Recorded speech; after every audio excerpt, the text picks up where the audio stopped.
की ओर सीखेंगे। उसमें जो पिछले क्लास में हमने बता चुका था कि उसमें जितने भी सारे हो गए आपका स्वपोषी पोषण, विषमपोषी पोषण जो भी थे, है ना? हेटेरोट्रॉफिक, ऑटोट्रॉफिक न्यूट्रिशन जो भी है, उन सारी चीज़ों के बारे में हमने सीख लिया था। परजीवी पोषण के बारे तक सीख लिया था। आज हम लोग देखेंगे मृतजीवी पोषण। मृतजीवी पोषण क्या होता है? इसको हम लोग इंग्लिश में बोलते हैं सेप्रोफाइटिक न्यूट्रिशन। क्या बोलते हैं? Saprophytic nutrition. देखिए, इसमें क्या बोलता है कि पोषण की वह विधि जिसमें जीव अपना भोजन मृत एवं विघटित जैविक पदार्थों से प्राप्त करते हैं, उसे ही हम लोग क्या बोलते हैं? मृतजीवी पोषण कहते हैं। यानी कि कहने का मतलब ये है कि मृत या विघटित जैविक पदार्थ, जो सड़े-गले पदार्थ होते हैं, ठीक है? जैसे आपने कभी देखा होगा कि मशरूम जो होता है, ये एग्ज़ाम्पल है, मशरूम या फिर फफूंद जिसको हम लोग बोलते हैं, सॉरी यहाँ पर मशरूम होना चाहिए ना, तो ये जो है मशरूम है, इसको हम लोग खोखड़ी बोलते हैं। नॉर्मल भाषा में हम लोग उसे क्या बोलते हैं? खोखड़ी बोलते हैं ना। तो मशरूम जो है आप देखेंगे कि उसको जो है, वो सड़े-गले पदार्थ पे भी क्या होता है वो जन्मता है, ठीक? अब देखिए फफूंद, फफूंद कहीं लग जाता है, ऐसे कभी आपने लकड़ी वगैरह में देखा होगा कि फफूंद लग जा रहा है, तो वो जो है, वो सड़े-गले पदार्थ पर ही होता है। तो इसमें क्या हो रहा है कि जो मृतजीवी पोषण होता है, जो मृत जिसमें जान नहीं होता है, वो अपना पोषण कैसे करते हैं? तो अपना पोषण करते हैं यानी कि मृत एवं विघटित जैविक पदार्थों से प्राप्त करके ही अपना वो भोजन कर पाते हैं। ठीक है? यानी कि पोषण की वह विधि है जिसमें जीव अपना भोजन मृत एवं विघटित जैविक पदार्थों से प्राप्त करते हैं, उसे हम लोग मृतजीवी पोषण कहते हैं। इंग्लिश में बोले तो सैप्रोफाइटिक न्यूट्रिशन क्या बोलते हैं? सैप्रोफाइटिक न्यूट्रिशन बोलते हैं मृतजीवी पोषण। ठीक है? अब अगला देखिए, आगे जो इसका जो एग्ज़ाम्पल यहाँ पर दे दिया हुआ है ना? फफूंद मशरूम है। ठीक है? चलिए, आगे देखते हैं अब लोग। नेक्स्ट है हमारा यहाँ पर कीटभक्षी होना चाहिए ना? हाँ, है कीटभक्षी पोषण। कीटभक्षी क्या होता है? कीटभक्षी पादप जिसको हम लोग बोलते हैं, तो ये हो गया इंसेक्टिवायरस, इसको बोलते हैं हम लोग insectivorous plants. What is called that? Insectivorous plants. ठीक है?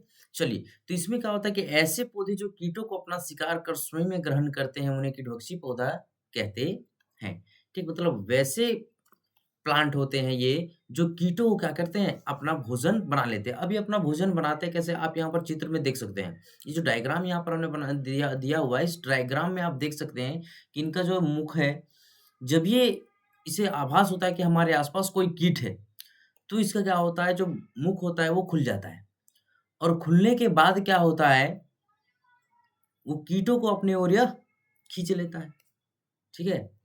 और उससे अपना भोजन बना लेता है। नेक्स्ट है देखिए इसका, उदाहरण क्या है? घटपर्णी, विंस, फ्लाईट्रैप, ड्रोसेरा वगैरह जो भी होता है, ये सारा चीज़ जो है ये इसका कीटभक्षी पादप के एग्ज़ाम्पल। इसमें क्या कहा जा रहा है? क्लोरोफिल पाया जाता है।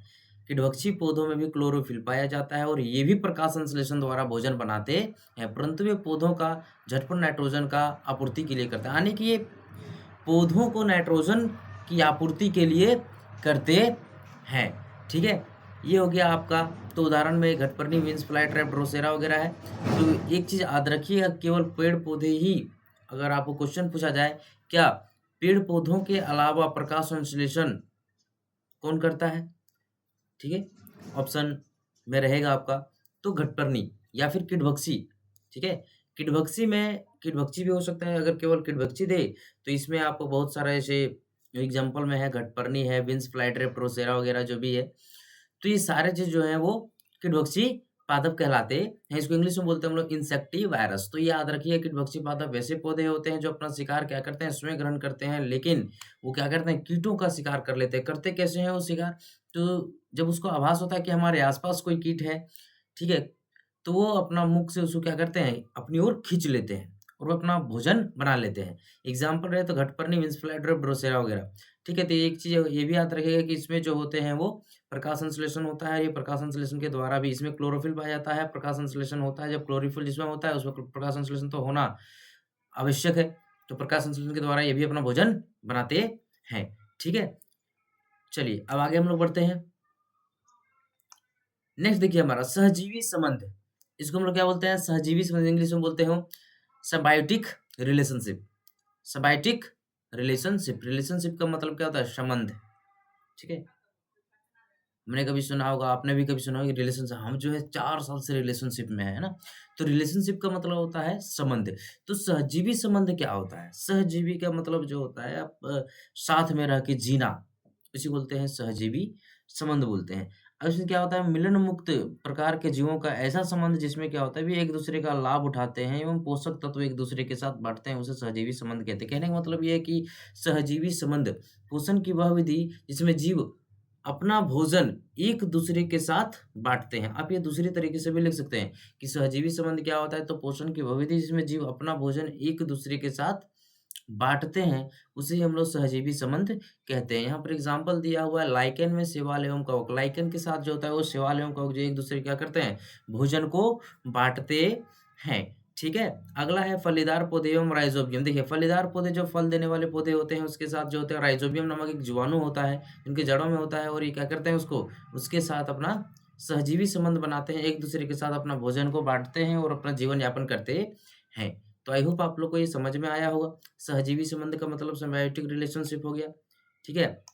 चलिए, और भी चीज़ है, ये आप लोग इसको स्क्रीनशॉट ले लीजिएगा, किटभक्षी पादप पोषण जो भी है इसका, और मृतजीवी पोषण। ये सारा चीज़ें आप लोग को समझ में आया होगा, ठीक है? चलिए।